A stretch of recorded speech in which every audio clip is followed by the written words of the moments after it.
Good morning, ladies and gentlemen. A warm welcome to the technical webinar on the Global Disaster-Related Statistics Framework. We are very grateful for colleagues to join in with us.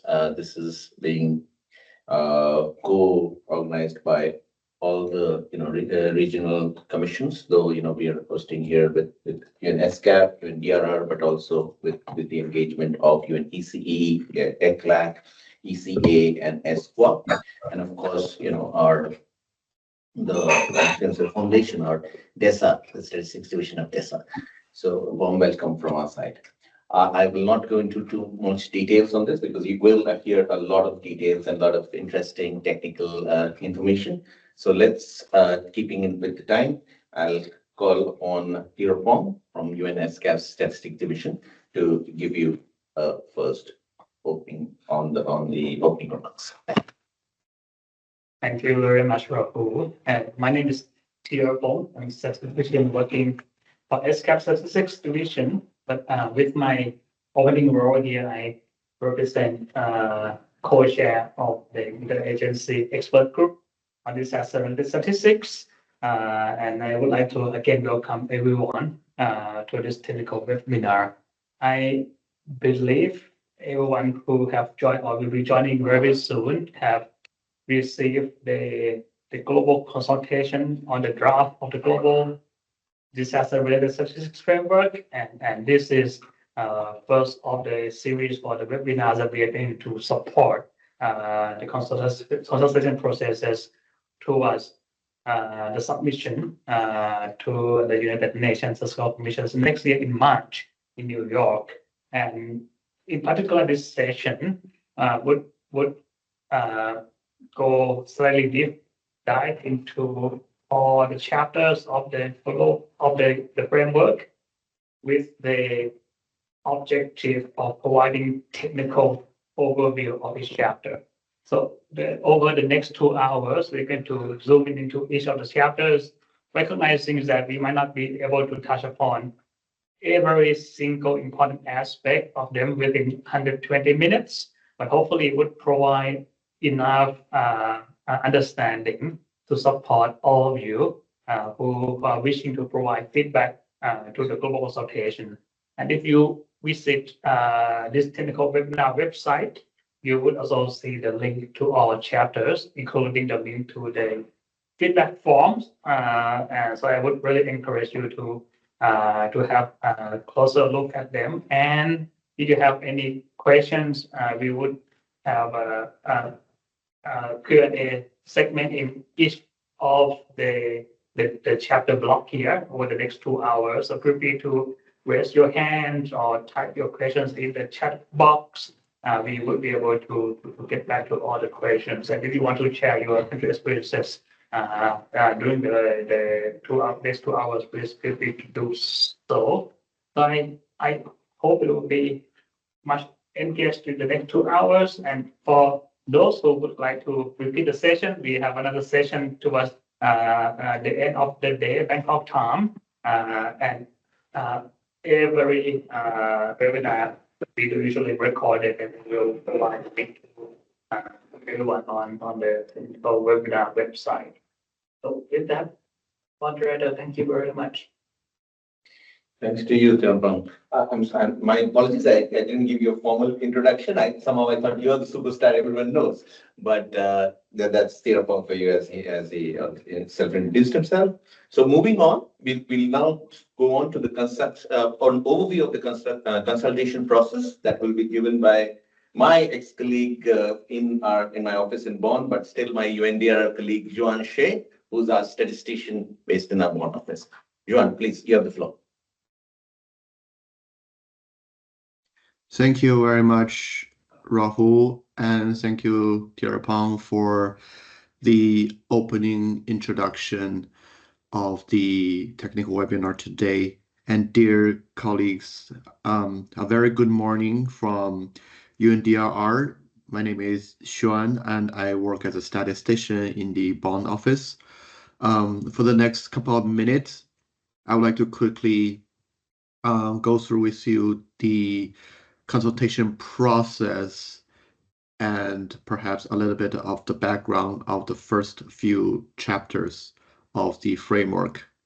So we're at a very momentum or a very important milestone in the history of disaster-related statistics because the disaster statistic has gone through many iterations of development in the different sectors and in different domains and in different regions to tailor it and to try to standardize it into frameworks and international standards.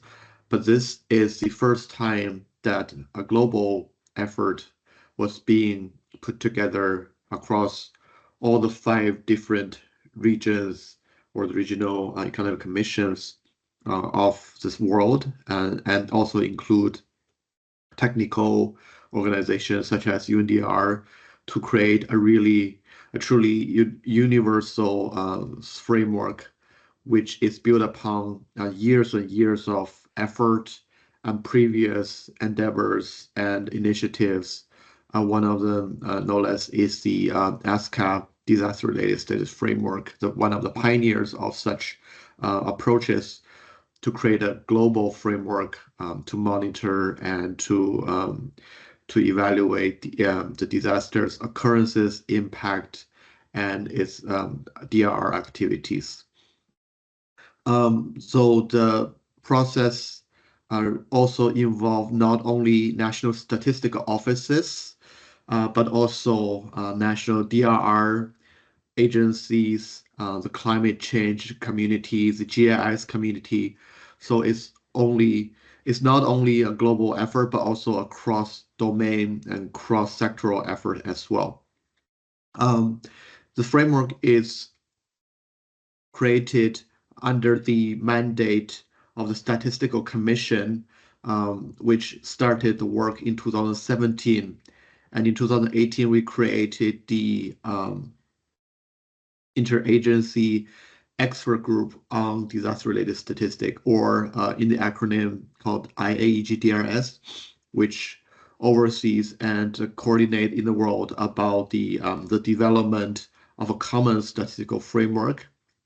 The G-DRSF was commissioned and first assembled with the TOR in 2020 by the Bureau and the decision of the Statistical Commission.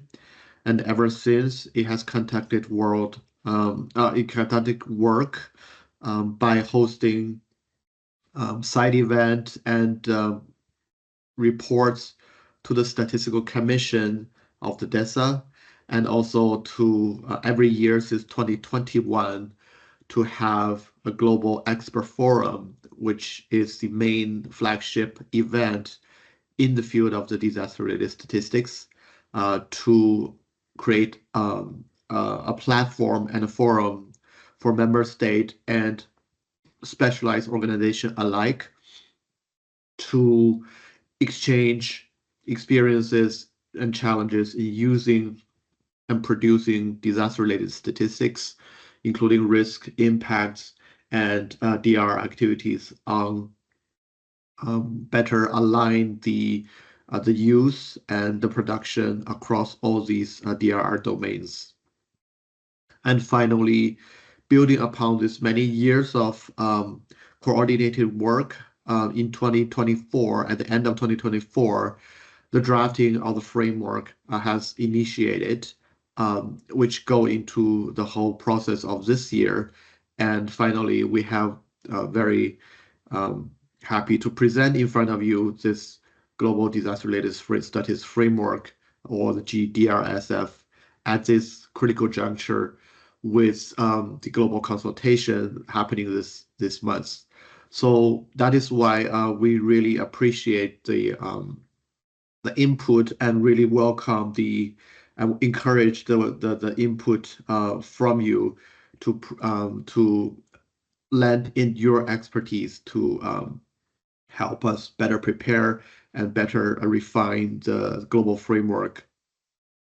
We are planning to conduct the global consultation this month, and the next month, at the beginning of October, 6 to 8 of October, the 5th Global Forum will be organized and hosted by ACLAC. And yes, next slide, please. Thank you. With the one of the main objective is to share and discuss the findings of the global consultation.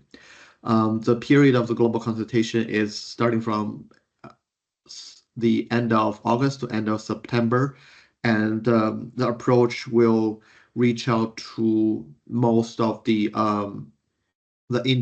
interested and key stakeholders, including the national statistic offices, national disaster management agencies, and other relevant key stakeholders and agencies who are in the field of producing and using the vast variety of disaster-related statistics. The consultation is online. We have online form for your comment and for your feedback. So please feel free to use the link that has been provided in the global consultation to provide your input for each of the 6 chapters. For each of the 6 chapters, we are kindly inquiring for a general comment on whether the chapter is sound and complete, and also on the specific technical details about if there are any particular suggestion and criticism you might have for the technical details. So the final goal is to refine and improve the framework after the global consultation that it will be presented at the 2026, the 57th United Nations Statistical Commission for member states to take consideration and take action of the global G-DRSF. So next slide, please.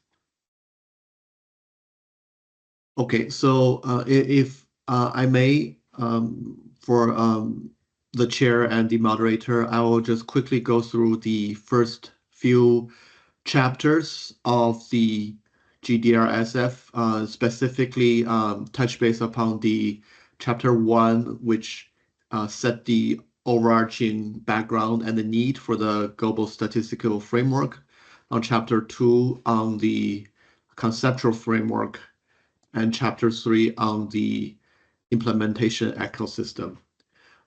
So the first chapter, or the beginning chapter,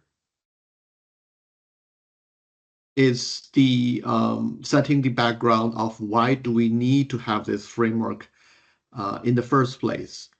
It is explained that in this chapter, the global disaster-related statistic framework is relevant and important in both the national and international settings.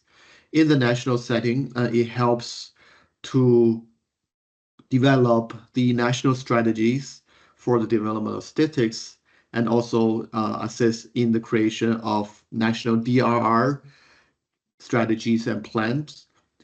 It also not only support the DRR plan, but help the sectoral strategies to be established in alignment with the goals and the development agendas on the international scale, and those include the SDGs, the Sendai framework, but also will include the compliance and integration with the climate change process and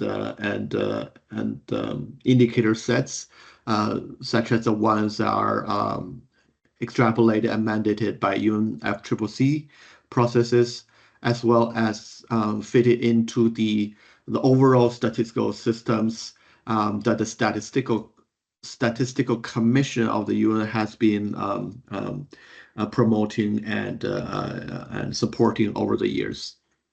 So that's the basic background for chapter 1. Next slide, please.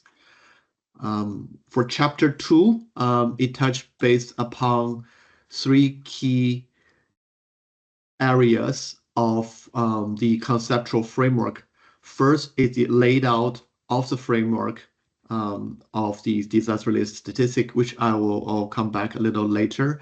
The second part of it concerns the key definitions and concept, because we cannot have a global framework without some global establishment and understanding about some of the key concepts, including what are the hazards, what are disasters, how do you measure, how do you define and measure exposure, vulnerability, and coping capacity, etc. So that has been also explained in chapter 2. Another part of the chapter 2 is to tie the framework with the existing related statistical and DRR frameworks. As I mentioned before, a lot of previous effort and initiative have been put into creating disaster assessment tools and statistical guidelines and methodologies. And these include the post-disaster need assessment, or in short called PDNA, and also the disaster loss and damage assessment, the DALA.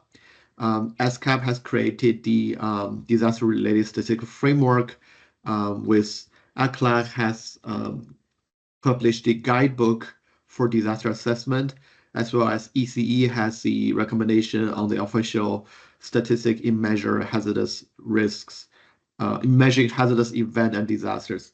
So all of these are the forebearer of the current global framework, and their relevance are discussed in chapter 2 as well.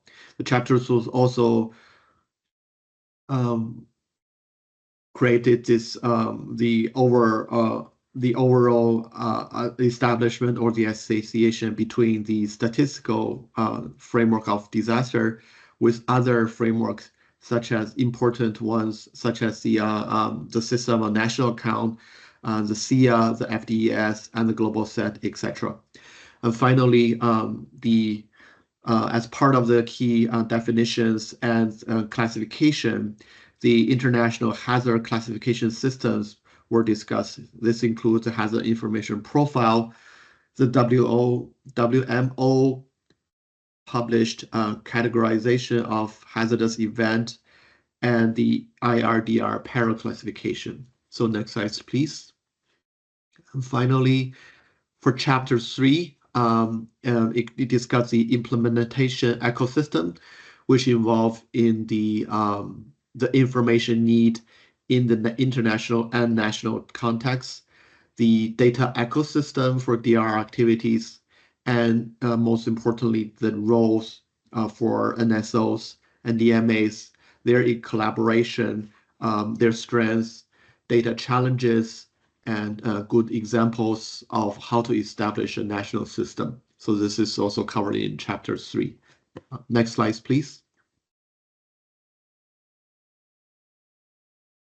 Thank you. I want to quickly mention again about the conceptual framework that I mentioned, that we are looking particularly at the 3 key measurement areas of disaster-related statistics. The first area is the risk, or the statistic that can measure the disaster risk before the onset of disaster. And this includes exposure, the vulnerability, and the coping capacity, the 3 key components of disaster risks. And this is included in chapter 4, which my colleague will mention later in this technical webinar. The second measurement area is the what happened after the onset of disaster, and the key areas to mention or to be involved by statistics is the hazardous event, or how to count the occurrence of disasters and hazardous events, and also on the impact of the disasters and hazardous events. And the impact were discussed in three main key components on population, including the mortality, morbidity, and the livelihood, on assets, which include critical infrastructures, damages to infrastructures, to housing, and to key elements of assets sector, and finally on flows, which covers the disaster impact on the economic activities, which might reproduce a longer term and short term effect due to the disruption and reduction of economic activity. So those are covered in chapter 5, and it's the second key measurement area. The third key measurement area is on the DR activity, which relates to how to establish such activities to reduce, prevent, and improve on disaster risks, and improve on the recovery and build back better initiatives. And this will mainly involve in the expenditure account on how the CDR activity are related to the system of national account and environmental and ecosystem accounting. So next slide, please. And finally, a quick mention about the hazard classification. This underpins all the international standardization and methodology of disaster, because we have to assign for each event particular categories for its type. And there has been quite a bit of international effort on this. One of the main or the key hazard classification is the HIPS, or the Hazard Information Profile.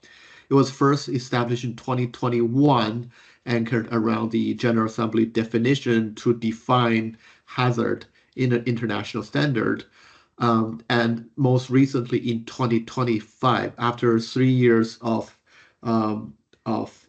using the HIPS and 1 year of review, the HIPS has been updated. So just this year, the new 2025 version includes 8 type of hazard, 39 clusters. So as you can see from this diagram, for each of the type, there are some clusters nested within the type, and 281 individual type of hazard.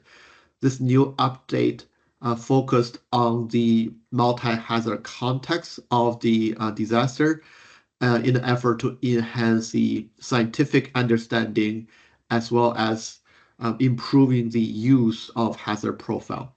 And it is widely used by international bodies and national bodies, and is set as the one of the element of fundamental building block for the statistical framework as well. I think this is the last slides for what I would like to cover, and I'll return the mic back to the moderator, and happy to answer any question you might already have. Thank you.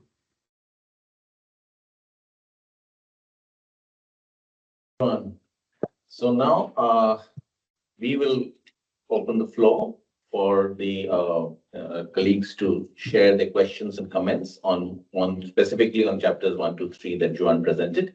Only one request I had was if you could, if possible, switch on your mic and introduce yourself while giving a question or a comment. I do see a number of old friends like Daniel here, but would like to hear from a number of other, especially the government's views on this. But welcome and over the floor. Yeah, thanks.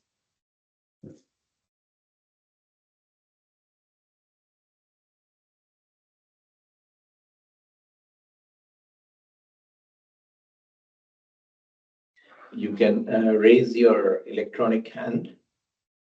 Also, if you have any challenge in speaking or on the video or audio, you can also share your questions by chat, which we can share with the presenters.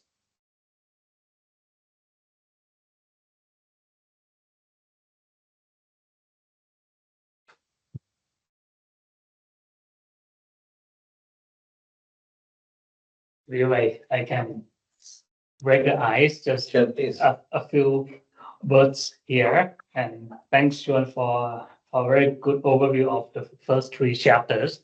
And as we mentioned, that the focus of this webinar will be on the technical aspect of the framework. So the two major statistical foundation would be the classification and the conceptual framework. Just to reiterate that these are required, and I also seen a lot of colleagues from different countries from the NSOs, and you would know that for any statistical compilation production, statistical classification is key, and that would be helpful if you can think through how you would realistically implement the HIPs and your system, and also colleagues from these other agencies. You also collect a lot of information and how that would be kind of applied into your day-to-day work, right?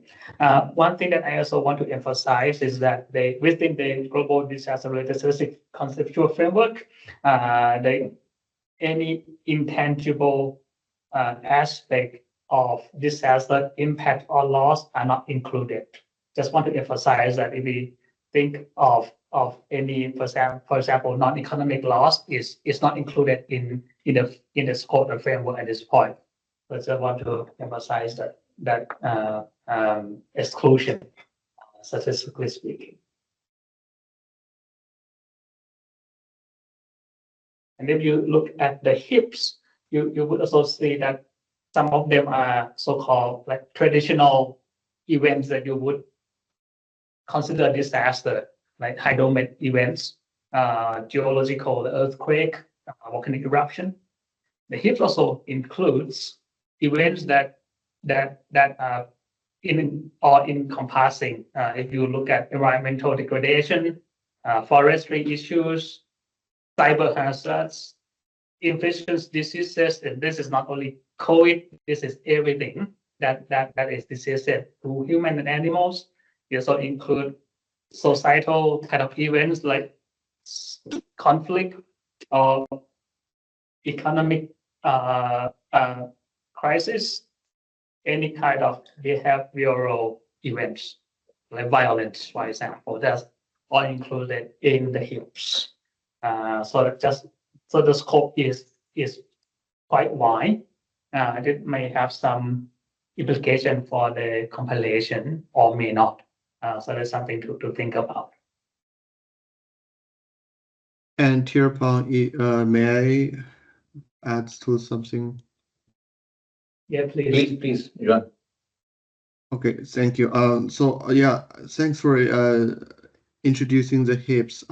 I would also like to mention that since this is a new update and new revision of the HIPs, many of you might already been very familiar with it because there were a lot of you may be already involved in the reviews process with the either with the technical editing team or the steering group, but there are currently 281 types of HIPs. The number sounds quite large, and it might feel intimidating to understand all 281 hazard types, but that is not what we are trying to promote for all the every country to capture statistic for all 281 hazard types, right? So this goes in actually go beyond the HIPs and is part of the objective of the framework, and that is to establish a overarching framework or a set of recommendations for the complete use internationally to produce and use disaster-related statistics. but it's in no way means that every country need to incorporate every piece of the framework or adopt every recommendation, including the HIPS and including the classification and the impact statistic, is in no way intended to be exhaustive list that countries should follow line by line. But we are advocating the member state to use it as needed. For instance, in the HIPS here, a lot of the member states will elect to have their own hazard classification built upon either the HIPS or the CHE, etc., and that is very well welcomed. We definitely hope some of the hazards that specify in the HIPS, for instance, the extraterrestrial one, would never happen.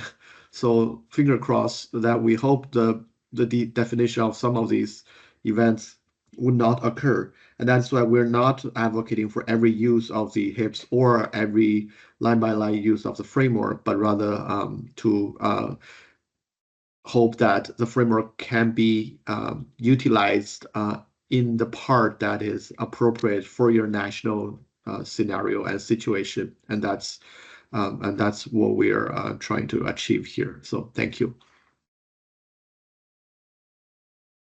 You had a question, please? Yes. Thank you so much for a very good presentation. And maybe speaking as a novice in this field, I wonder if there is a country that has actually not undertaken any steps to compile disaster-related statistics. What would be the key step that they would actually undertake to start using and adopting this framework?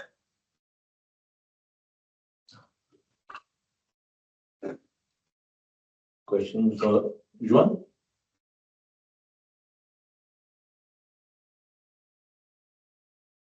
Juan, you have the floor. I think you're muted.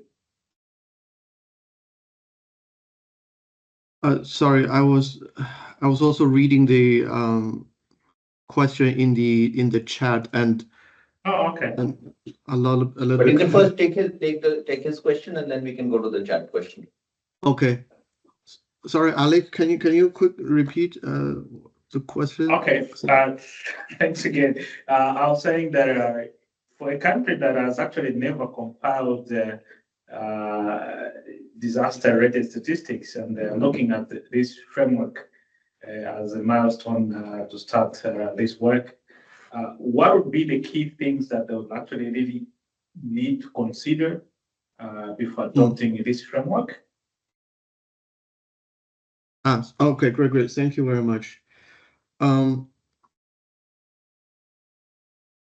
In my opinion, I think for a country who has never compiled disaster-related statistics and to start from the scratch, one of the key things to consider is the a full assessment of the national capacity on developing disaster-related statistics, because we need to have, in order to have robust and reliable statistic, the country has to make sure that the system of the statistical and DRR system are well established, and to also to be able to produce the type of information that is relevant to the country. So a quick assessment of the NSOs and the NDMAs, and especially the interlinked collaboration and institutional arrangement with other ministries, that might be a key data producing agency, is one of the first steps, and that include setting up perhaps the MOUs or informal or formal mechanisms to share, for instance, the economic data, the civil registration and vital statistics, with the ministries that in charge of international support, and also with sectoral ministries such as the Ministry of Health, Agricultural, and Energies, etc. All of this should be established first before the key statistic can be produced, and then based on the national need or the priority areas of action, the individual sectors or the indicators or statistics can then be negotiated and established according to international frameworks such as the global GDRF, the G-DRSF, Sendai frameworks, SDGs, etc. So hopefully that's my personal opinion on this one. And colleagues, please feel free to add to the answer as well. Thank you so much. Are you happy with the answer? Okay. We can also have some bilateral chats around it because we are just conscious of the time. So we've got Alec who had raised his hand, and I just say his hand down. Alec, would you like to take the floor to ask your question? Is it that? No. Oh, sorry. You wrote this. Okay, sorry. Oh, sorry, Alex. Yeah. So let me then move on to there's a question in the chat. I will read it out just for the for everyone to hear out, but you can also see that. So it says it's a question from Virginia Matan. Given that DRSF is anchored on the FDES, which is the Framework for Development of Environment Statistics, what implications do the recent changes or updates in the classification have for the compilation of FDES? At present, we are in the process of compiling component 4. FDS is of course led by DESA, but Joan, if you'd like to kind of show the linkage, and then Tirapong will also give the floor to Tirapong to complement. Okay, thank you, Virginia, for the question. On this one, I'll try to answer as and maybe Tirapong and colleagues in the room also feel free to jump in. Yes, so the global DRSF is anchored on the previous statistical framework, and that include the FDES. But we're also recognizing that the different frameworks are in their different life cycle or the progress. For instance, SDES has been launched in 2013 and has been well received and matured over time to be used in national statistical production. The new global DRSF is still in its infancy, and we're creating a new framework not to update any or try to try to update or change any of the classification that is set in the FDES, rather with existing framework. So I'm not sure what this the component 4 is. If it means that the component 4 of the FDES, then I think there's no worry about the classification of the disaster framework to change any of the requirement for compiling FDES, because thank you, Juan. I'm just interrupting you because Tirapong has some feedback on that as well, on the specific point of component 4. So I'll give the floor to Tirapong if that's all right with you. Yes, please. Yeah, Tirapong. Yeah, thanks, John. Yeah, just to add on what you just said, that FDS has a component on hazardous event and disasters, but we just need to go back to what FDS serves, right? Is a list of statistics and indicators. And when it comes to, I think the question links to the classification, the HIPS in particular, that as Sean mentioned earlier, there should be a national processes of creating a nationally relevant hazard classification. And when that is accomplished, that could also be used in the FDS compilation. So for example, it also includes number of occurrence, and that can be compiled by the nationally relevant hazard list built on the HIPS. That there has been, as Chuan mentioned in chapter 2, at least 3 globally known hazard classifications, and the HIPS is perhaps the most comprehensive of all. Though there should be a process of nationalizing, making sure, and this is similar to any sort of classification, like ISIC, for example. You still need to go through item by item to see which one is relevant, which one is not. And once you establish your own national classification, aligning with the national ones, then you use that for the compilation.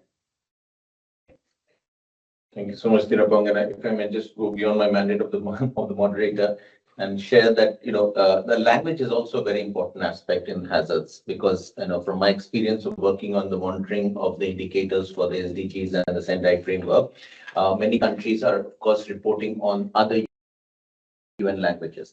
And to the extent that hazards are related and are reported there, hazard is aggregated, it is not always compulsory. But for countries that have reported there, it is a bit challenging also, because when the language is different, especially when we compile globally data, because the same kind of hazard could have different kind of connotation in different languages. And so the point that Tirapong is mentioning about nationalization is extremely important.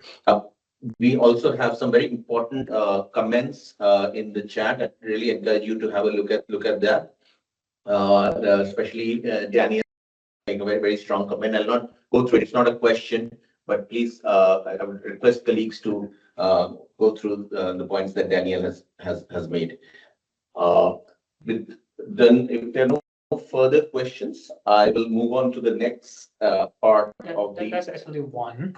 Sorry. There's one question. For Ben. There is a question as well as a further explanation from Daniel Clark. Many people have already read it in the chat box.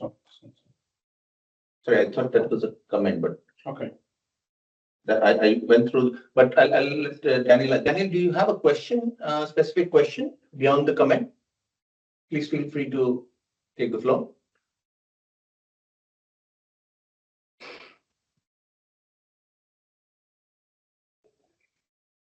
Daniel? No, you want to expound it, but I think there is a question. There's one question in the chat box from somebody else. By someone else? Yes. Can you give me the name? Because I see Ziaul Haq, Yes. who's okay. So what is the concordance of DRSF and FDS? Should I Yeah, respond? go for it. Go for it. Right. Okay. I think this is actually a critical question, and thanks for raising this. It goes back to the purposes of different frameworks. FDS at its core is an indicators framework. It says what indicators should be produced by its components, and suggested some disaggregation coverage, right? The D-DRSF, on the other hand, is a measurement framework. It doesn't tell you what to produce, but it sets the concept, definition, classification for internationally coherent disaster stats. So DRSF as a measurement framework can be used to produce Sendai frameworks, which is also another indicators framework. Can also be used to produce relevant SDG indicators framework. Can also be used to produce FDS. these are two different objective of statistical. For example, would be Sendai, which is a list of indicators.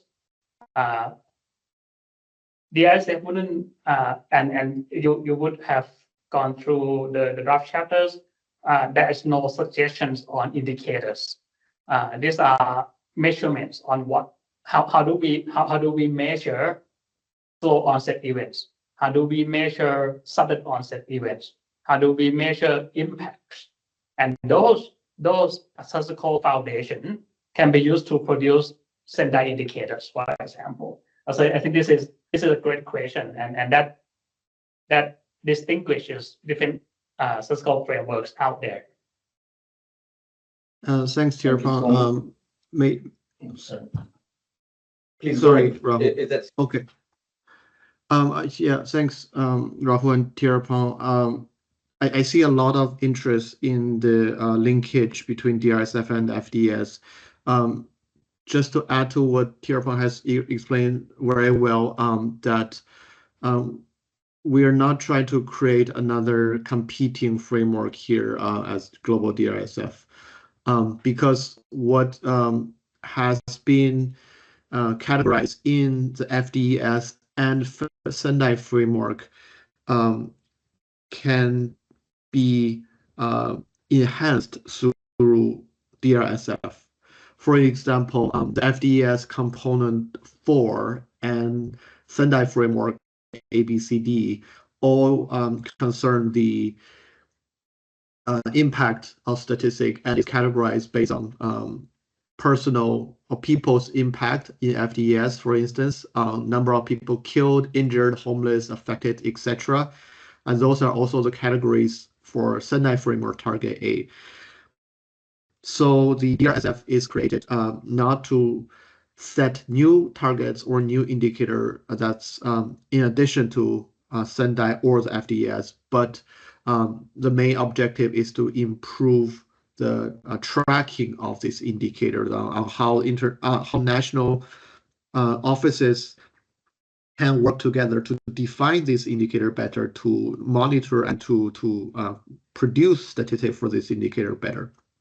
The same goes with economic laws, physical laws, and different sectors of sectoral statistics such as agricultural, housing, and etc. So these are all the categorizations of FDS, and the DRSF will hopefully help to improve the collection of these indicators. Thank you. Thank you, Johan. So in keeping it in view of the time, we'll move on to the next part of our agenda. This is a deep dive on chapter 4 specifically, which is about non-event specific statistics, that is exposure, vulnerability, and coping capacity. For this, I'll call upon Tirapong to present. Thanks. Thanks, Rahul. And I have 10 minutes to cover this chapter. And as, so the chapter is about non-event specific statistics. So by the name, these are statistics that not specifically is set of statistics that is relevant to all kind of events, and that includes in the scope of chapter 4 exposure, vulnerability, and coping capacity. So I Chuan very nicely described the key purposes of our chapter. I will just go very briefly that for in chapter 4, this exposure, vulnerability, and coping capacity are key components of risks, and by its purpose is to support risk assessments, and it's also very critical baseline data for impact assessment once the events happen. And for our NDMA colleagues out there, you would know the importance of baseline information, where the buildings are, how many people in the area, what kind of economic activity are happening in that particular hazard area. So that will be the scope of chapter 4. And chapter 4 also discusses the integrating concepts of risk assessments, hazard mapping, which is a foundation for this compilation and also a bit of discussion on risk indices. I think people in the call would also have attempted to either calculate risk indices for your own country. So this chapter will provide measurement basis for those, and also including concept and definitions. So I'll zoom into the first one, which is on exposure statistics. So this is the presence of three key components: presence of population, assets, and flows within a probabilistically determined hazard area. So we look at the hazard area by hazard type and see how many people in that area, what kind of assets are in there, and what kind of flow variables are in there. And these elements of population, I think we understand population as human residents in that area. For assets, this is in line with the asset definition of the system of national accounts and also beyond. So it includes fixed assets. These are basically like building critical infrastructure. It includes inventories, the stock of goods or semi-produced goods. It also includes variables. If you have gold saved in the house or precious artwork impacted, because those are important to be recorded. Also include in the scope of this category, consumer durables. These are your household your items like cars, fridges, your furnitures in the house, for example. It also includes in the concept here under exposure non-produced assets. These are linked to environmental and ecosystem assets within the hazard area. It also attempt to compile within the measurement scope production, income, employment,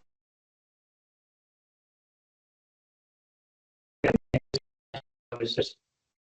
And in the competition, HIPs are recommended as a reference list for hazard and hazard classification. So this is that you might not be able to see the table. So it's a table template for exposure stats. Let me zoom into the first category. You will see that by hazard type, the first hazard would be hydromet hazards, and on the rows, and it's a common practice in this hazard community that you can identify exposure into high, medium, and low. That's based on the probability, basically, of the past events and future forecast. So those are on the rows. And on the column, you have population, asset list, and flow lists. So, and that has to be within the hazard area of question in question. So that's kind of the table structure. This exposure is basically present or absent of population, asset, and flow variables within the hazard. So the next one would be vulnerability statistics. From statistical perspective, you can see it as an extension of exposure statistics. It adds information on characteristics of population, asset, and flows that increase their susceptibility to impacts.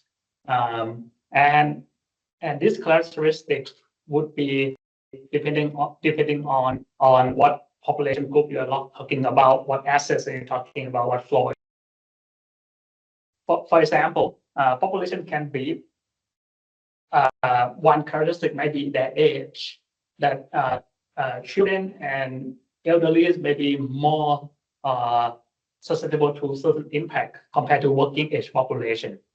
So that's one individual characteristic. Or it can be in some hazard, it can be gender, that might be an issue, or poverty, level income might be an issue.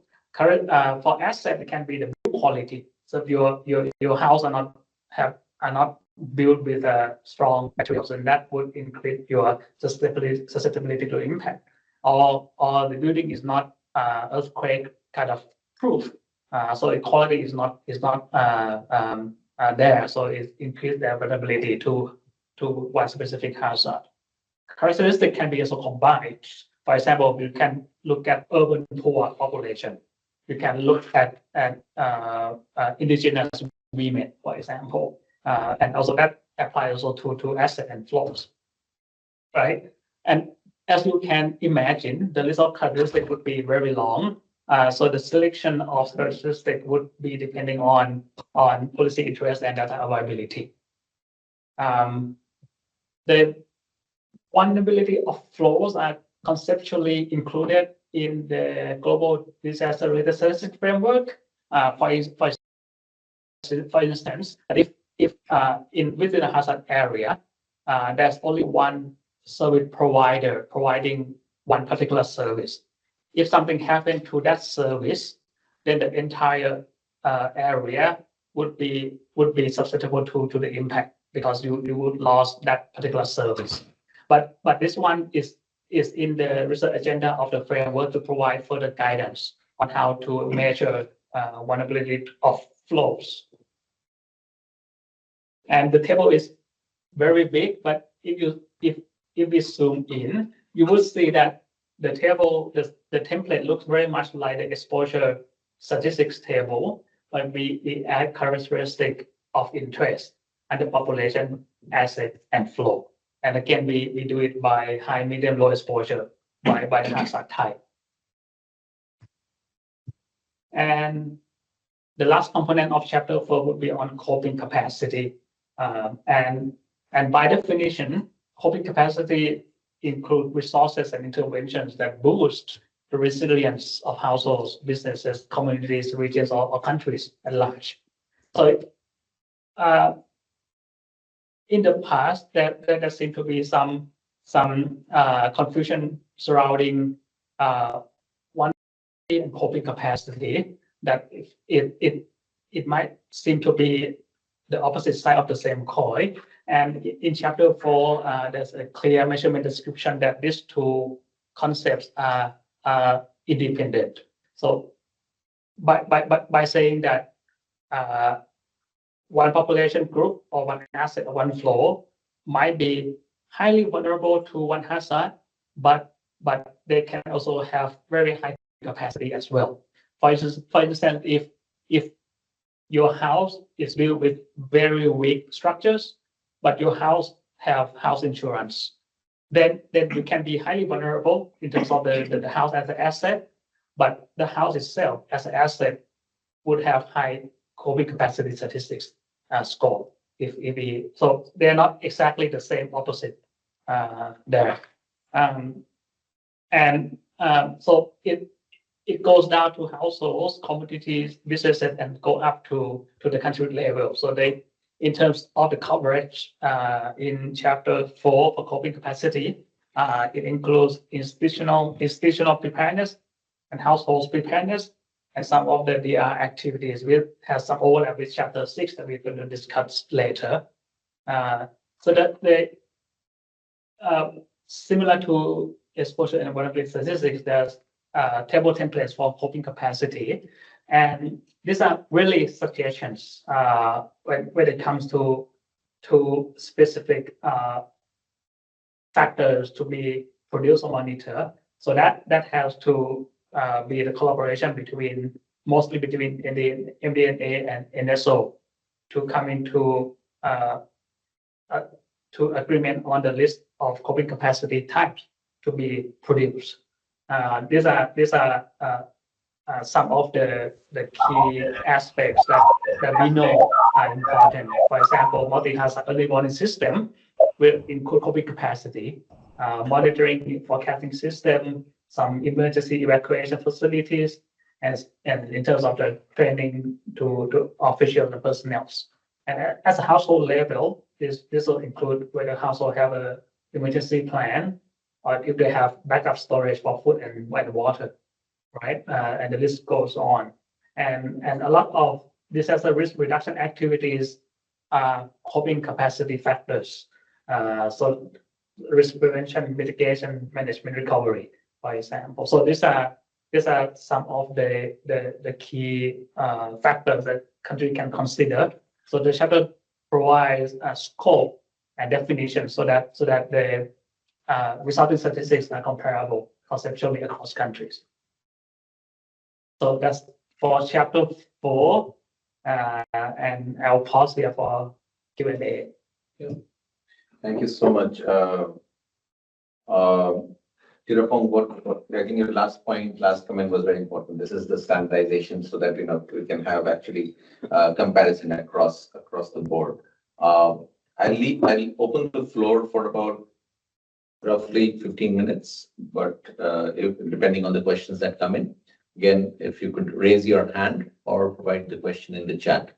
We'll actually encourage colleagues to raise their hand and come on the video and speak, because it's only Tirapong and Johan who are taking too much of the, to the space, I would say. So with due respect to Tirapong and Johan, and really encourage colleagues to come on video and ask their questions.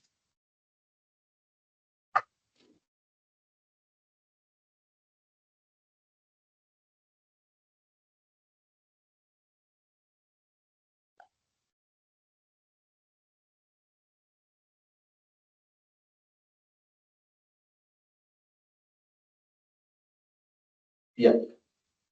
Sophia, please, the floor is yours. Yeah, You can come on video and ask your question, but otherwise it's also okay. Thanks. Yeah, thank you for this informative presentation and the so important topic. As I mentioned in the chat, all of us know that we have Sendai, FDES, and now this framework. So what I got from your presentation that all of them are integrated and cross-cutting. So if we have to have such a framework to guide us for our work as a statistician, we have looked at them in a comprehensive and complementary way, because this framework doesn't have the indicators, but the others have the indicator itself. So they are integrated and cross-cutting. Yes.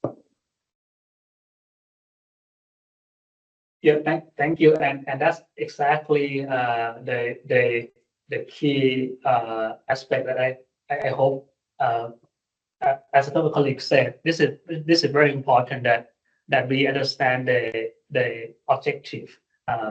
If you are familiar with the system of environmental and economic accounting, the SEER, this is another framework, another manual, 1-inch thick in terms of the book.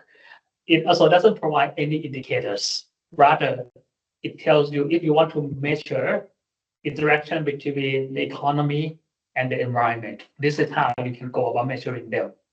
You can create thousands of indicators from the SEER. In analogy, this is similar. The G-DRSF trying to provide measurement foundation for anything that relates to disaster and hazardous events. And with this, it can be used as a so-called foundation for producing any kind of indicators that relevant to the scope that we discussed in chapter 2. And it's cost cutting, and some of the classification are new. That's where national harmonization, collaboration between user and producers are key, so that we know which one is matching most to your national interest, align with so-called framework, so that the data can be tracked across time and also comparable across countries.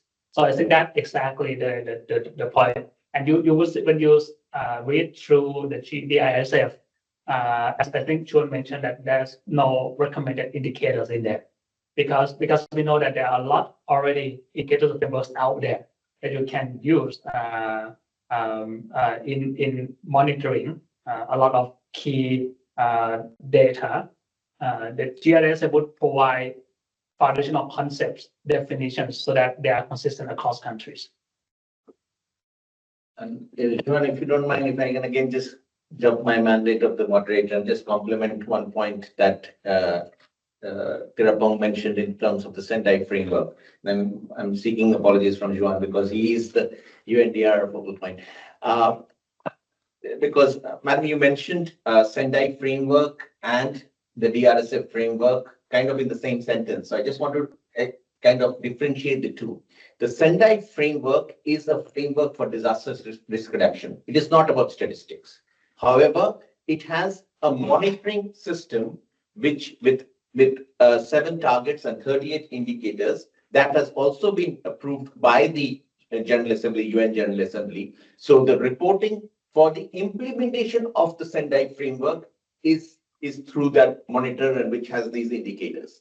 And having built the indicators and having with the government starting to report already, it was felt that we needed a statistical framework, which UN ESCAP and other institutions have already started to develop, was required to be able to help countries in the reporting towards the Sendai framework, which again I'm mentioning is not a statistical framework. It is a framework for helping countries understand how they can improve their risk reduction measures. So that's the difference. So the framework of the DRSF is a supportive framework or statistical framework that will help in the reporting of the Sendai framework. So these two, let's say the content or the substance of the two frameworks are different. Sendai framework is on disaster risk reduction. The DRSF is on it's a statistical framework.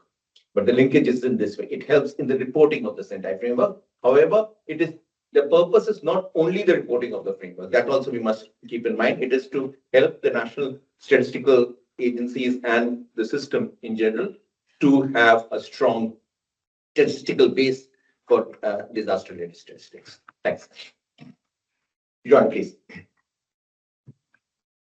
Thank you, Raf, for very beautifully elaborated. I couldn't say it better.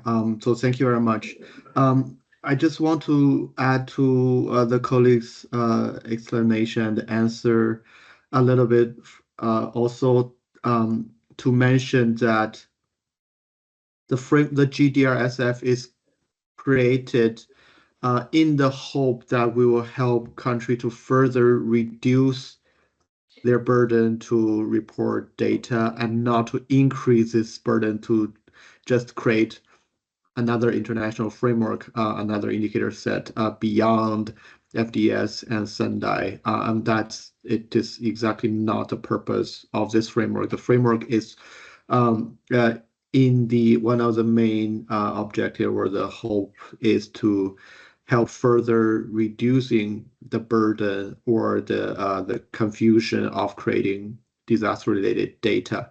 And that is why a key chapter of this framework is to focus on the roles and the national setting of NDMAs and NSOs and other statistical production agencies. So in the hope that more synergy and collaboration can be promoted through this framework so that the countries can create one set of data and that can be used across the board for both the FDS, for the Sendai framework and its monitoring tool, like Rahul has just mentioned, and further for other processes and purposes as well.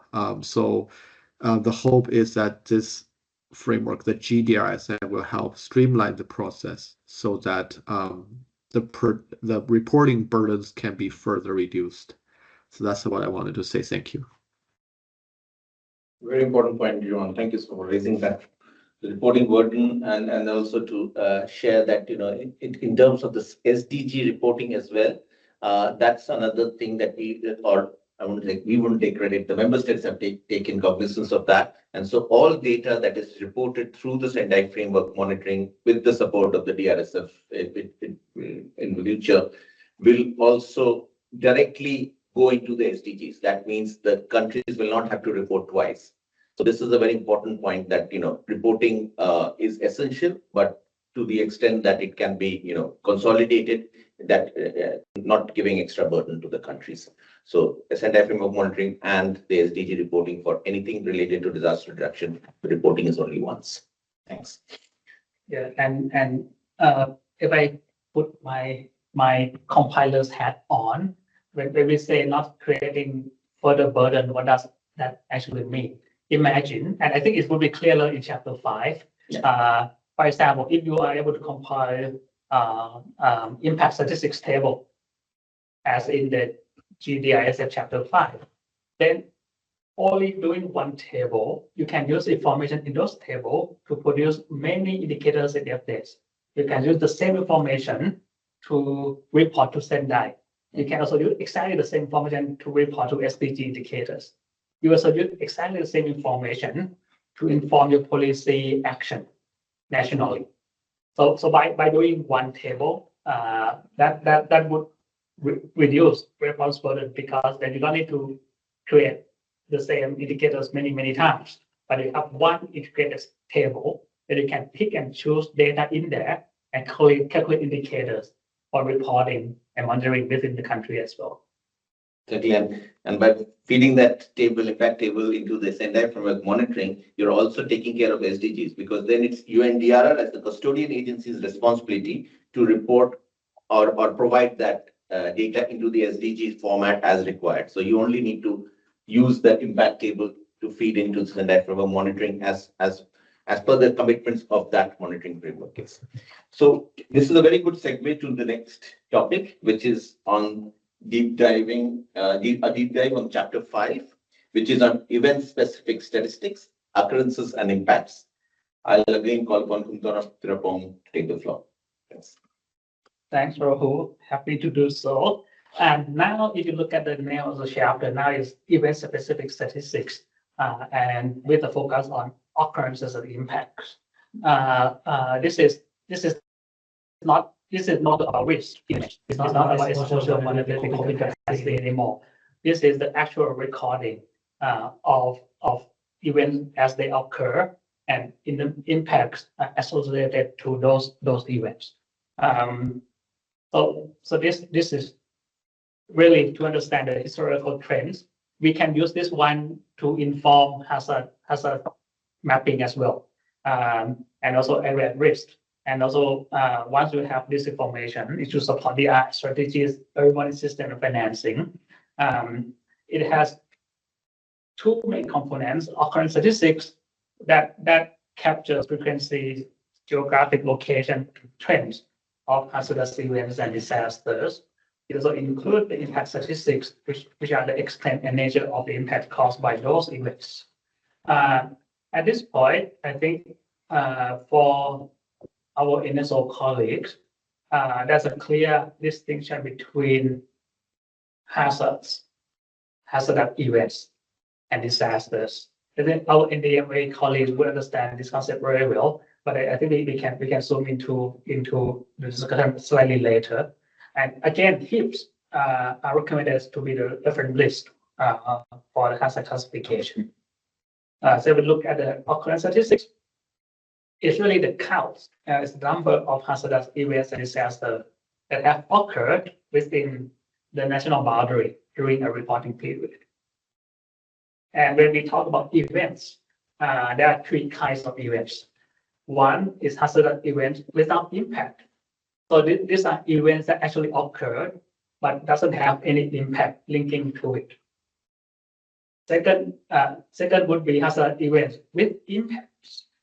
These are, again, events that follow the HIPS list. Anything that is within HIPS would be considered hazardous events if it occur in your country. And for the second category, this is the event that causes some impact. And the last one is a disaster. The disaster is basically the second category that actually tested or meet the level of seriousness that you would consider a disaster in your country context. These three categories of events are mutually exclusive, right? We understand that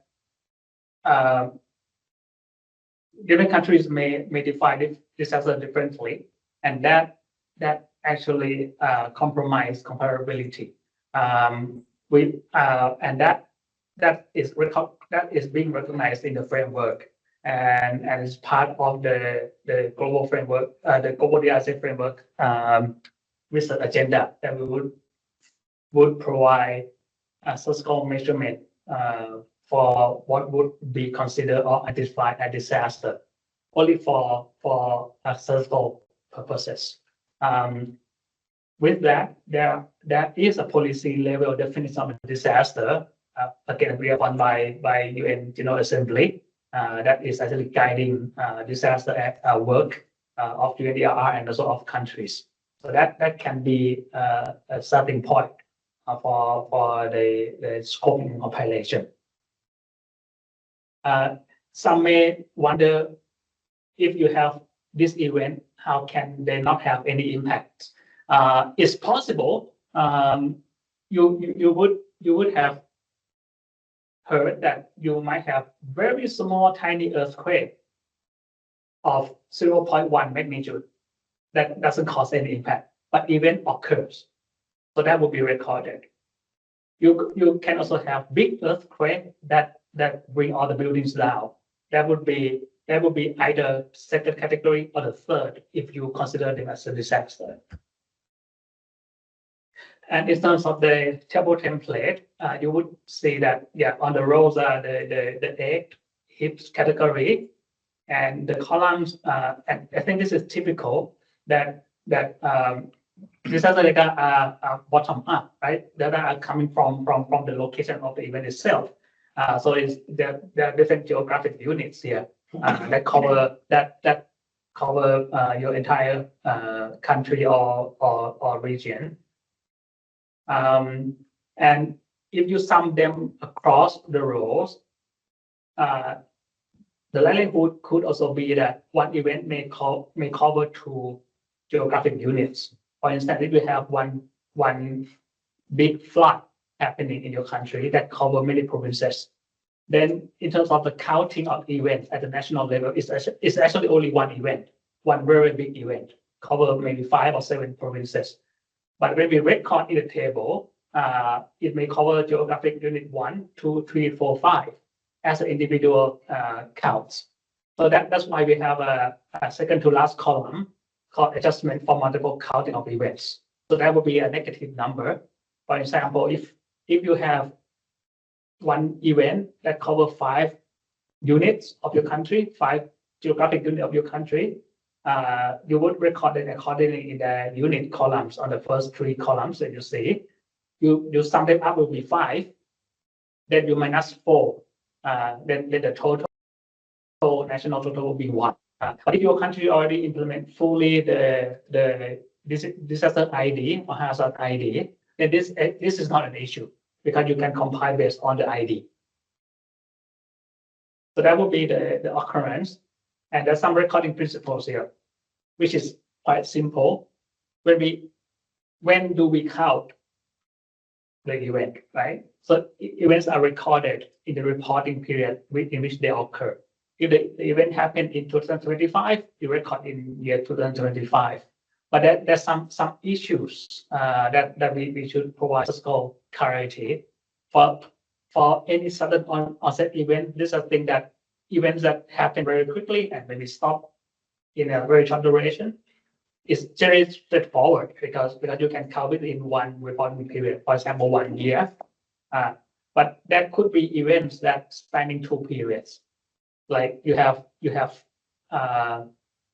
typhoon last week of December covering until 2nd week of January, for example. If your reporting period is calendar year, then the event started should be used as a reference point. So in this case, you would record in December, which, for example, December 2024 for the event. For slow onset events, the event usually expand or cover many periods. The recommendation is to record the events in terms of the counting of the events annually. For cascading events, these are events that are basically linked or triggered by another event that you can have, for example, flood events triggered by heavy rainfall. You can also have disease outbreak after a hurricane, or you can have mudslide after heavy rainfall or landslide after earthquake. So these are cascading events. But as far as occurrence statistics are concerned, you can basically record them separately as an individual discrete event. What would be challenging would be that impact that we will discuss in the impact statistics later. So come to the impact, which is still within chapter 5.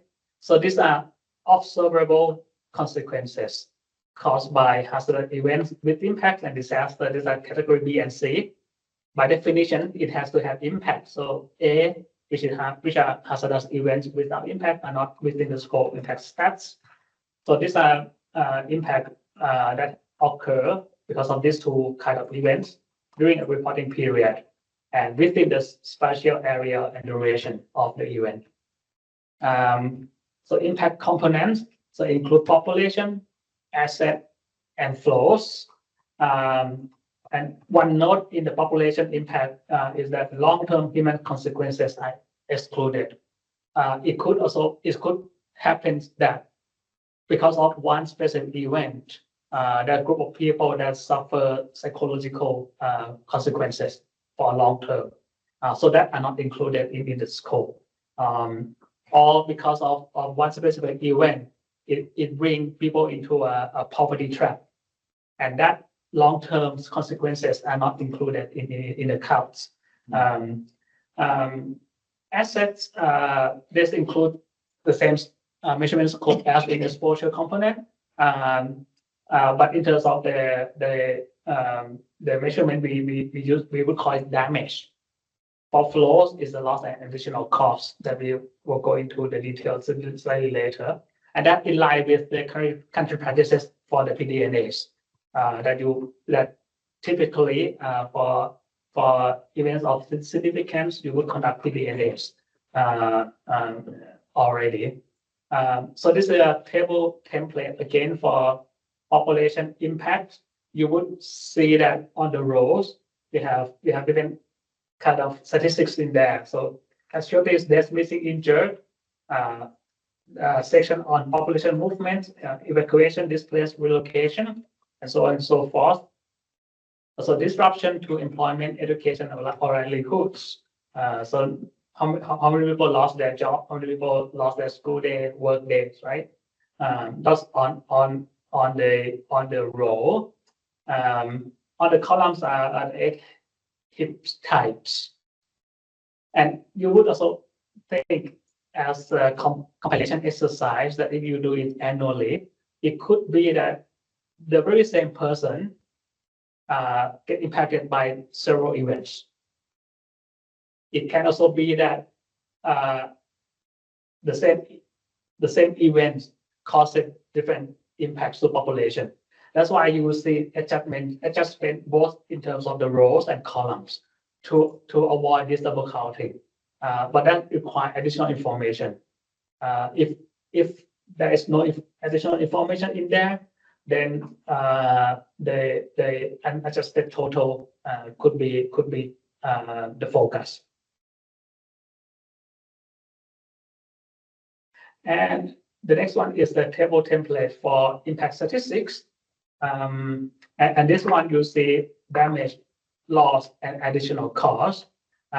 So if you already are familiar with PDNA, damage basically physical destruction, either fully or partially, to the asset categories in the table.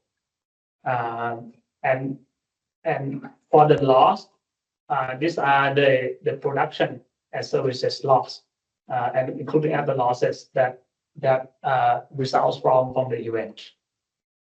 Additional costs are outlays that required for people to resume their production or resume their livelihoods. So those are on the rows. On the columns is again the 8 HIP types, but further disaggregated by industries, follow the ISIC and households. You will see that there are gray cells there.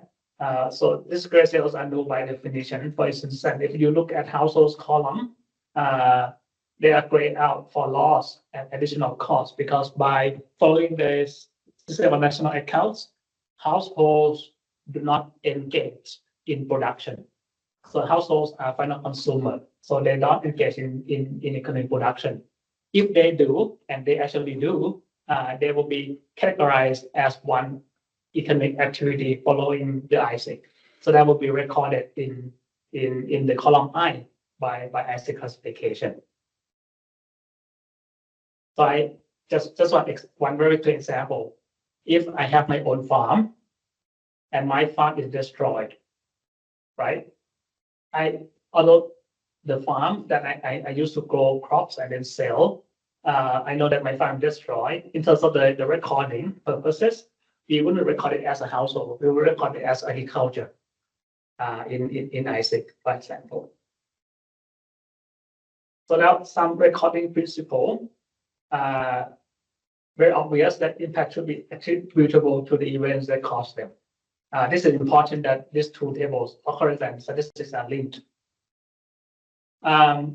For slow and sudden onset events, these are the same as in the occurrence statistics. So if you know the event occur and you know that the impact will record within the recording period, the same recording period. Now the issue comes when we discuss cascading event. If you think of two connected events that causes the impact,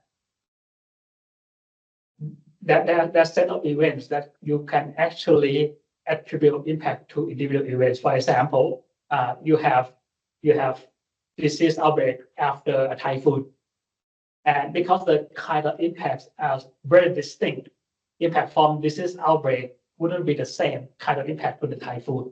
So you can actually record them separately. But if the impact cannot be attributed to specific events, for example, you have building collapse because of the earthquake, we don't know that the dead body is because of the collapse or actually because of the earthquake. Then that should be a pragmatic approach to it. So you record it to the most relevant event of the cascading sequence. And this is already practiced in real life in the AMA. So now comes to the treatment of households. Again, households are final consumers by definition.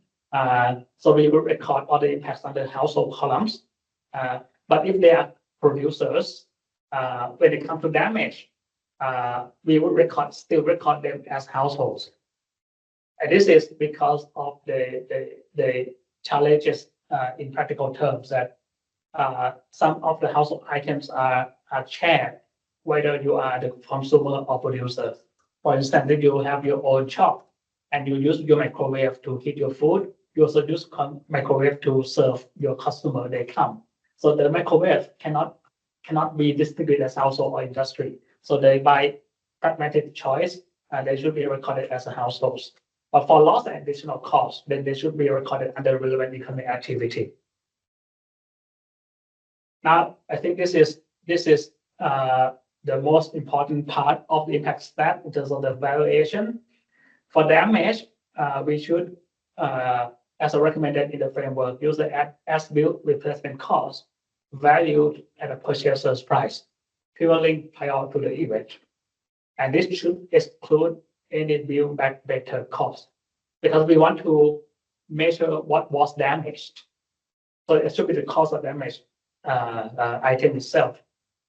For the loss, it should be the producer's price purely prior to the event. If the producer price are not there, then we can use processor's price as a second alternative.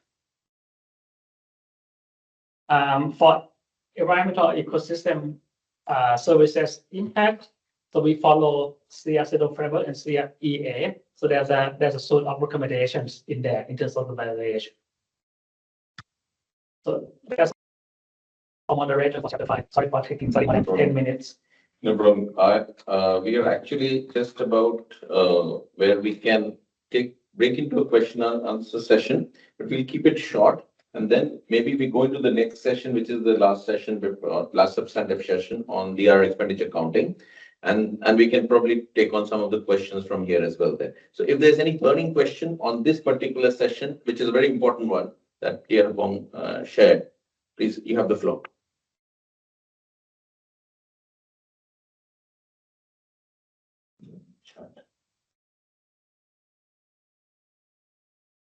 Don't see anybody yet on the chat.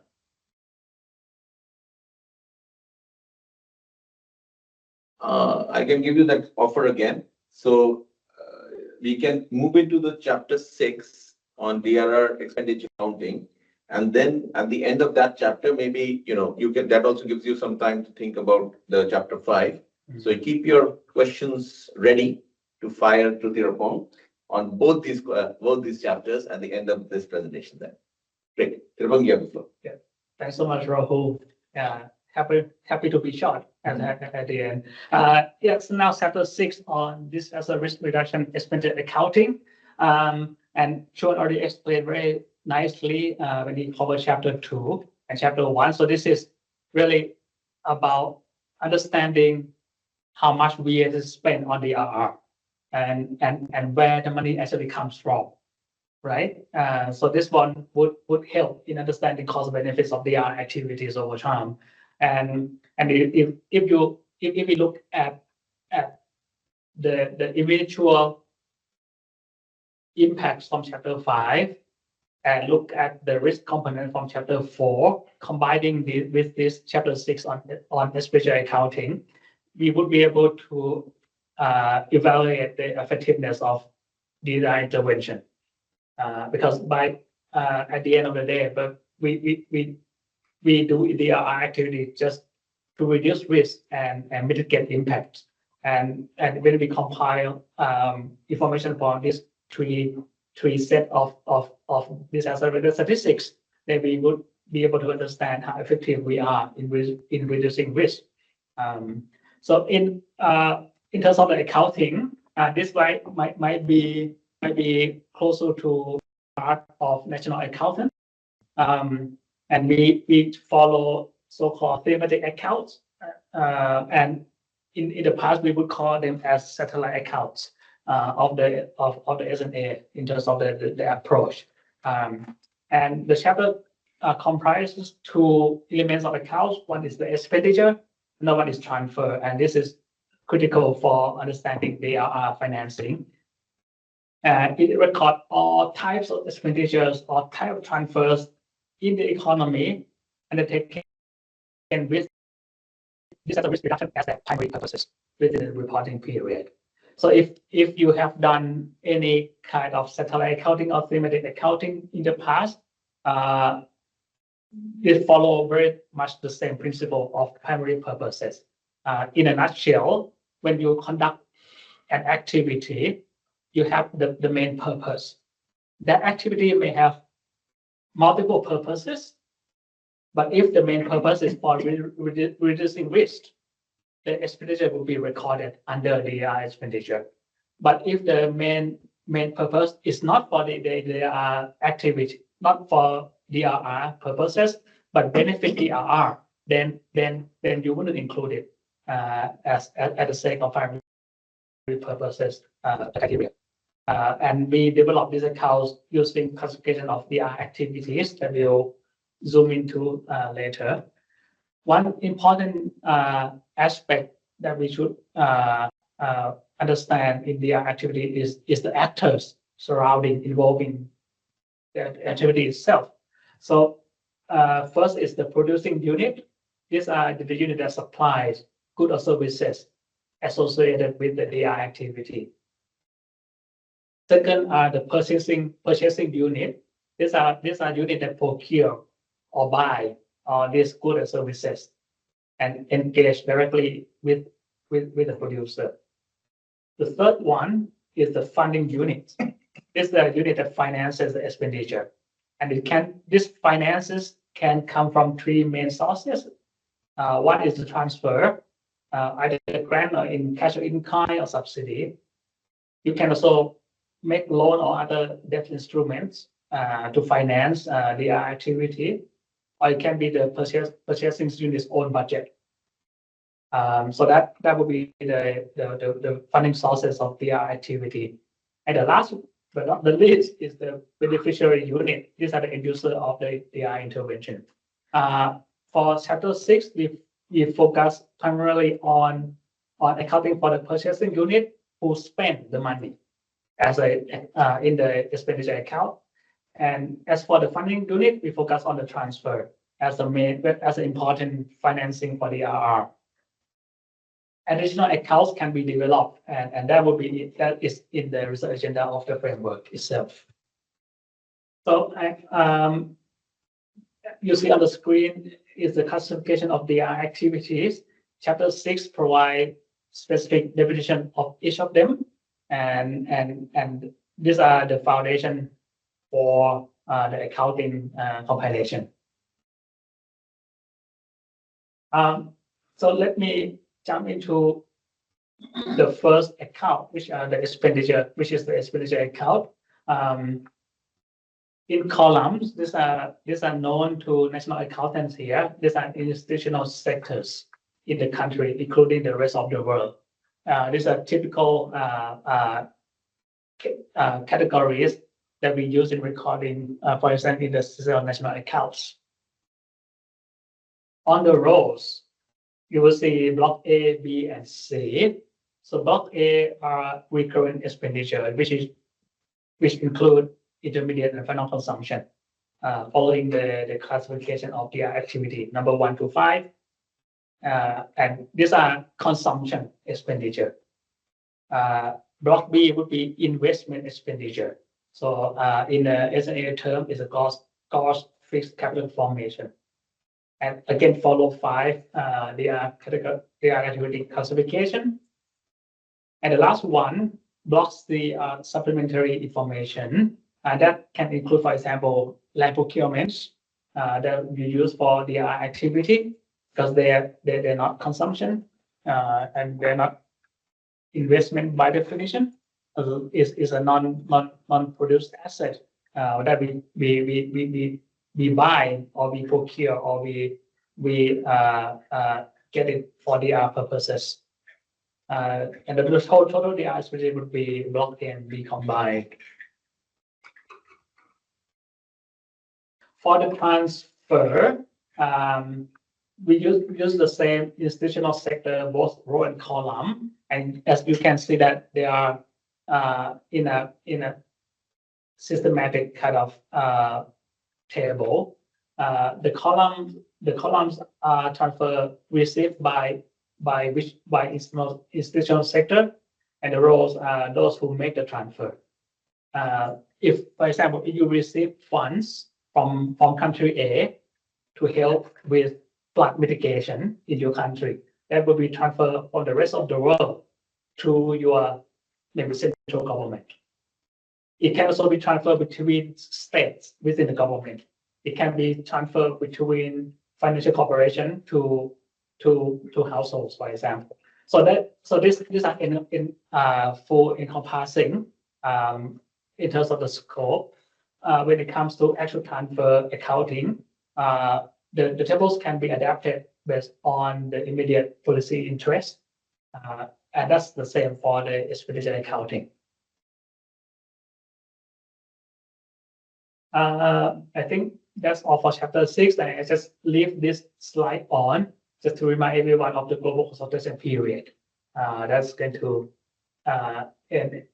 close end of this month, and with the hope that this technical webinar provide initial insights and aid you in providing your specific feedback to the online form. Thank you, moderator. Thank you. Thanks to you, Jabang. And if I may just also request you to kind of just mention about the global what is it called, the forum for disaster statistics that is ECLAC is hosting in early October, just because it's a hybrid session, so everyone from all over the world can actually join it. Oh, so you can get yeah, excellent. Thanks, Rahul. And as I mentioned earlier, that this technical webinar is one of the first of this series, right? And we're going to have the second session in 6 hours from now. And the next immediate one would be the fifth Global Expert Forum for producers and users of disaster-related statistics. And these are the forum organized by UN Regional Commissions. And this year, ESCAP, our sister organization in Latin America and Caribbean region, is the lead organizer. So this is the virtual event running from 6 to 8 October. So it's in less than a month from now. It's fully virtual, and is for Bangkok time is from I think 7 to 10. It's 9 to 12 San Diego time. And this year in particular, the sessions are organized according to the G-DRSF components and chapters, with the expectation that countries joining the forum would contribute, and all the information discussed at the forum would feed back into the final draft of the G-DRSF before submission to the UNSC next year. Thank you so much, Ramon. That's the reason I just wanted to share that, because all this discussion consultation will kind of be funneled in that forum, so you'll actually be able to hear what there has been the consultation over this period that's mentioned here, 25th to August to 30th September. So I will now open the floor again for the two sessions that we just concluded, both presented by Tirapong. So the first one was a deep dive on the event-specific statistics, the occurrences and impacts. And the second one was a deep dive on the DRR expenditure counting. So if there are any questions on either of the two, please feel free to raise your hand, electronic hand, or put it in the chat, and we'll take them from there. The floor is open. I see one practical question on the deadline for the consultation is the end of this month. Yeah. 30 September. 30 September, as you see on the So screen. hope this is more clear. And also in the chat, Virginia from the Philippines also shared their releases on DRR accounting, DRE accounting. So that is actually a very good example at the country level for the Philippines. That's how this information is, first of all, feasible to do. Secondly, important for policy making. Thank you so much, Virginia. Appreciate it a lot. Thanks for sharing.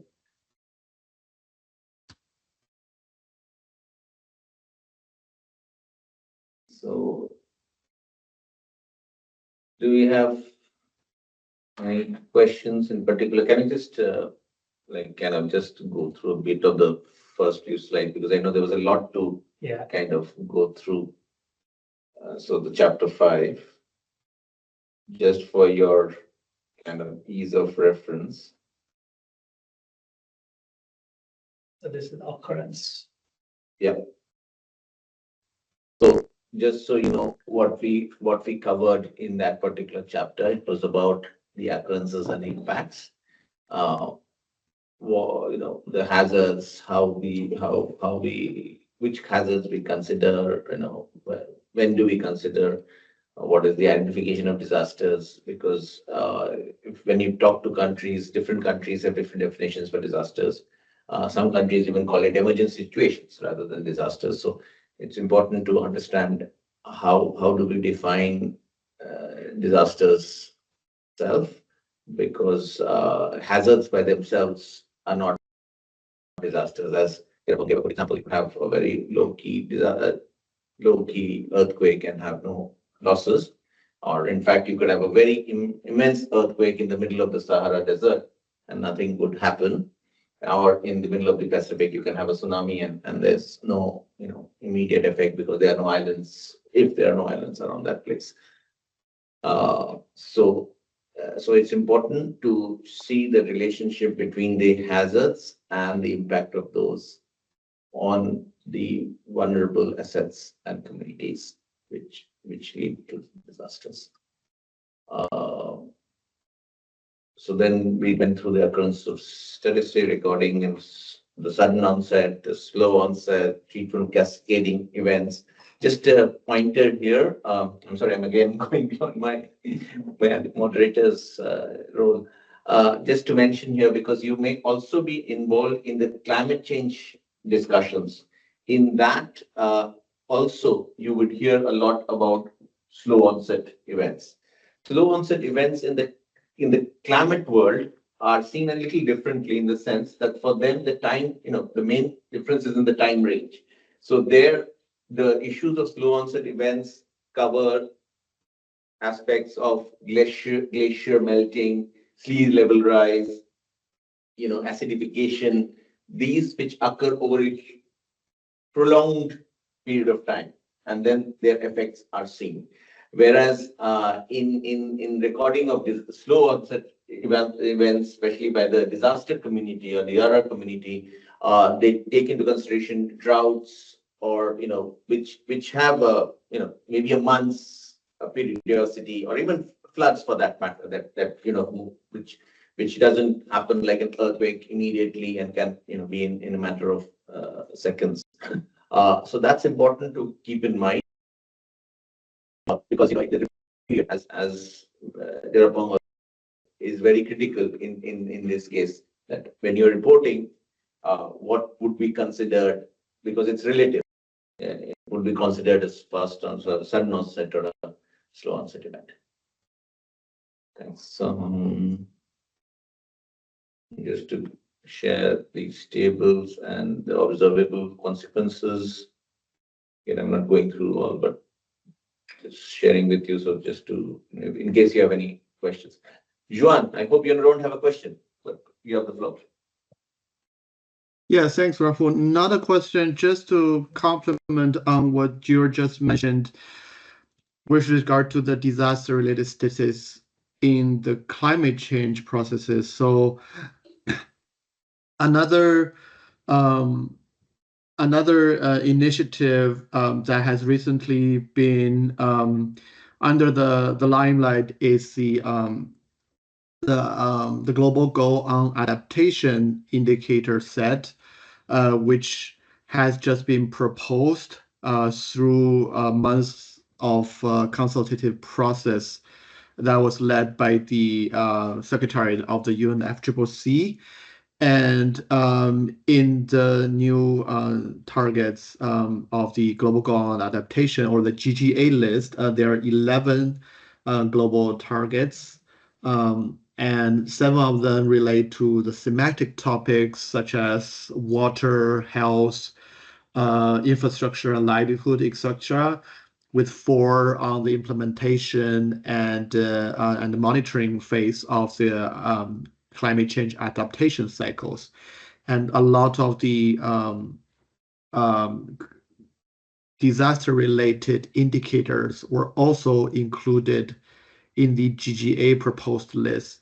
So here's another hope that the G-DRSF framework can help to reduce the burden of reporting, so to remove the double reporting by allowing the data compilation and the statistical production for the disaster-related statistics through these framework to also help to sponsor and to support countries to track their adaptation capacity. So that's one of the another update of the linkage between climate and disaster domain. Thanks. Thank you so much, Juan. It's very important. And again, you are seeing the two communities are coming closer together, and also in the reflection of the loss and damage area of work that has been under in a lot of consultations in the last few COPs, and that is where again there is a lot of integration and let's say reinforcement of the two areas of work. As you may know, the Santiago network, which is the technical arm of the loss and damage area, which again is with the fund being constituted, that network is has been established with the secretariat, which is co-hosted by UNDRR and UNOPS and countries. And since countries are present here, I'd like to again share that they are open to request for support through the Santiago network, and also institutions are also available to apply for providing those services. Just wanted to mention because loss and damage is a very key element of the climate world, and loss and damage is also a very key input into the statistics of what we are talking about in terms of disaster related statistics.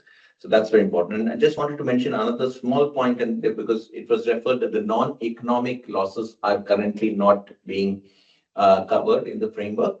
But for those who are interested, that at the end of this month, we have the APAN Asia Pacific Network Climate Change Network session happening in Bangkok. So those who may be interested, there is a specific session on this that UNEP and UNDR and other partners are co-hosting, specifically on non-economic losses from disasters. So for those who are interested, just wanted to share that. So do we have any further questions? I don't see anything on the chat. Well, one thing I maybe a word of encouragement. I think there's a lot of information to process. Yeah. But for participants, I would love if you could, for example, from the producer side, if you put your compiler's hat on and go through the draft chapters and provide feedback on what you see as maybe limitation or challenges, or your country practices on how to solve some of the problem, and that country experiences will be incorporated in the redrafting of the final framework, and that would also encourage the national comparability, started from country experiences. And from the user's side, if you can review the draft chapters and see if information gathered through this framework could be helpful, or there might be some aspect that are missing. So that would be still very useful for the drafting team to incorporate. And if we receive them by the end of this month, then those information can be put together and reflected in the final draft before submission. Thank you, Dr. There's a question in the chat from Virginia asking if the CACF is, as the CACF is currently under review, has the DRSF also been included as a reference? I think the DRSF itself is in the making. Right. I think these are two parallel processes. There are actually many parallel processes, and we are exactly on this point. We are in touch with our colleagues in DESA, so they know what is going on the DRSF, and we also have a good chance of understanding the processes on the CF as well, and so we are actually in touch. The scope of what is going to be in the CDR framework revision would depend on, again, country consultation, right? If there are elements that of importance on related to disaster pop up, the DRSF would be the measurement reference for that. Thank you so much, Tirapong. Also, the draft G-DRSF has been put into the chat box also. The link is there. Thank you so much, Kunpor. Please feel free to refer to this and give your comments. As Tirapong mentioned, we'll be grateful for comments by the 30th of September, which gives our colleagues time to compile them and integrate them into the framework itself, especially since 6 days after that, we'll have the Global Forum on Disaster Statistics, as Tirapong mentioned. So that would be presented in that forum as well, so that also some feedback can be taken there. If there are no further questions, I'm still keeping is open for a minute more. And then we'll grow and close. So it's going. And counting back. So as they say in the, in the going, gone. Oh, I just saw one hand, but that I realized it's just the mouse. It looked like a hand to me, and I know it's a question finally. No. So thank you so much. I will hand over the floor for Juan to formally say formally close the session and give your closing remarks. But from all of us here, I really thank you for your participation and your inputs. It was very helpful, and also we look forward to your inputs as they come in over this month. Juan, the floor is yours for a closing. Thanks so much. Thank you very much, moderator and colleagues. I would like to thank you for your very active participation and the eagerness of contribution to this global consultation process of the new G-DRSF. We're at a very critical time to make sure that the harmonized disaster-related statistics is well understood, produced, and used for multiple domains and processes on the national and global scale.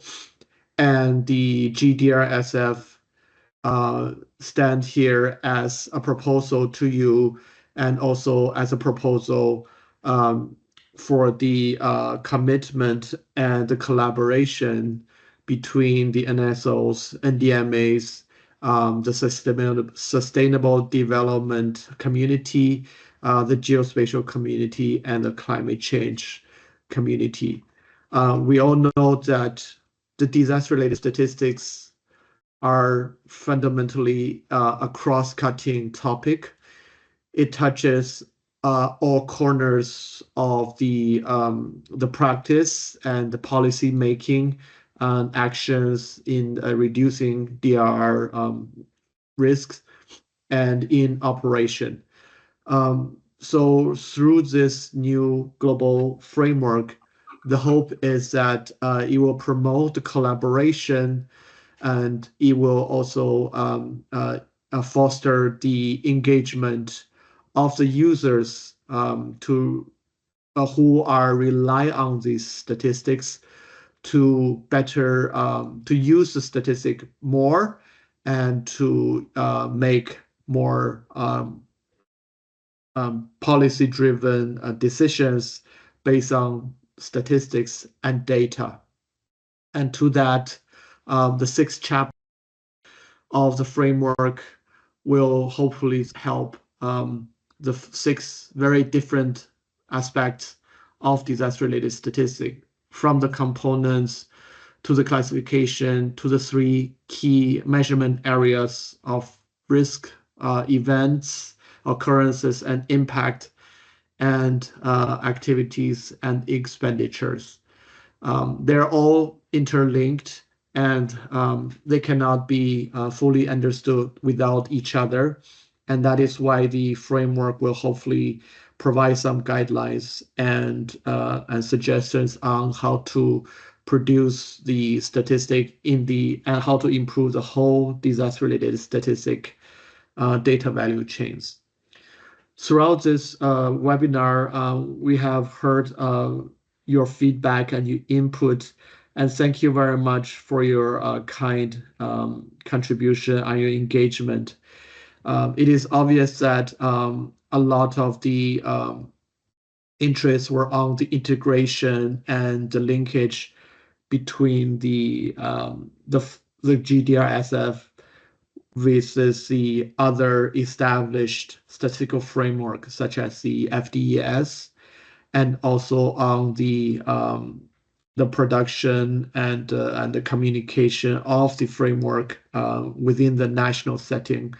So these are very important points that we need to realize, and the framework is aiming to improve, that is to increase the overall disaster-related statistic capacity while not adding burdens to member state, and to foster a closer interlinkage of the entire statistical system, so that we will take into your consideration and further refine the framework as a whole. We thank you once again for your valuable time and for your great recommendations to the framework. And of course, once again, we encourage you to participate in the global consultation and to input your valuable feedback into the form that has been circulated by ESCAP and by further organizations, so that your national scenarios and concerns and suggestions will be fully considered in the refinement process of the framework. This is not the end of the global consultation, rather it's just the beginning. As my colleagues have mentioned, we will have more dialogues, opportunities to further communicate with the process and with the findings of the global consultation. The expert forum is coming up very soon next month, and we will share the input and the feedback and the refined framework with you once again. So we are hoping for your continued engagement, and we thank you for your continued support in shaping this G-DRSF. So thank you very much, colleagues, and thanks to my colleagues who is organizing, monitoring, and provide the deep dive into the chapters, and all the support of the webinar. Thank you very much.